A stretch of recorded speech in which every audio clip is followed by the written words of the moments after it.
सोहर गावतानी सुनी लोगिन।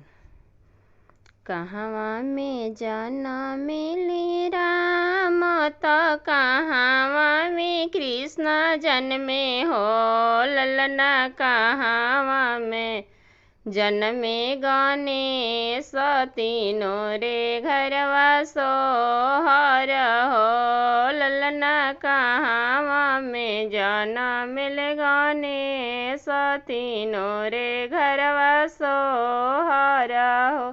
अयोध्या में जनमिले राम त गोकुल में कृष्ण जन्मे हो। ललना पर्वत पर जनमिल गणेश तीनों रे घरवा सोहर हो। ललना पर्वत पर जनमिल गणेश तीनों रे घरवा सोहर हो।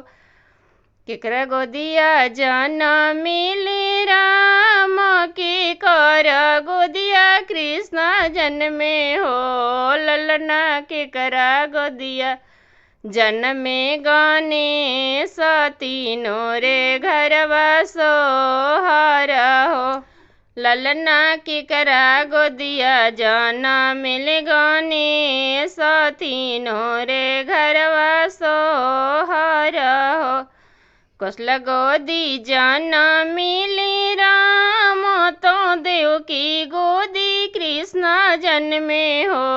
ललना पार्वती गोदिया गणेश तीनों रे घरवा सोहर हो। ललना पार्वती के गोदिया गणेश तीनों रे घरवा सोहर हो। काहे खाती जनमिली राम के कर खाती कृष्ण जन्मे हो। ललना केकरा लागी जनमिल गणेश तीनों रे घरवा सोहर हो।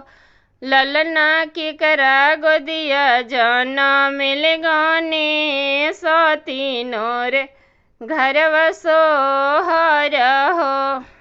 रावण खाती जनमिली राम त कंस खाती कृष्ण जन्मे हो।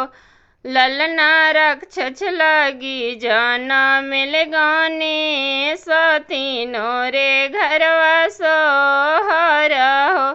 ललना राक्षस लागी जनमिल गणेश तीनों रे घरवा सोहर हो। कहवा में जनमिली राम त कहवा में कृष्ण जन्मे हो। ललना कहवा में जनमिल गणेश तीनों रे घरवा सोहर हो।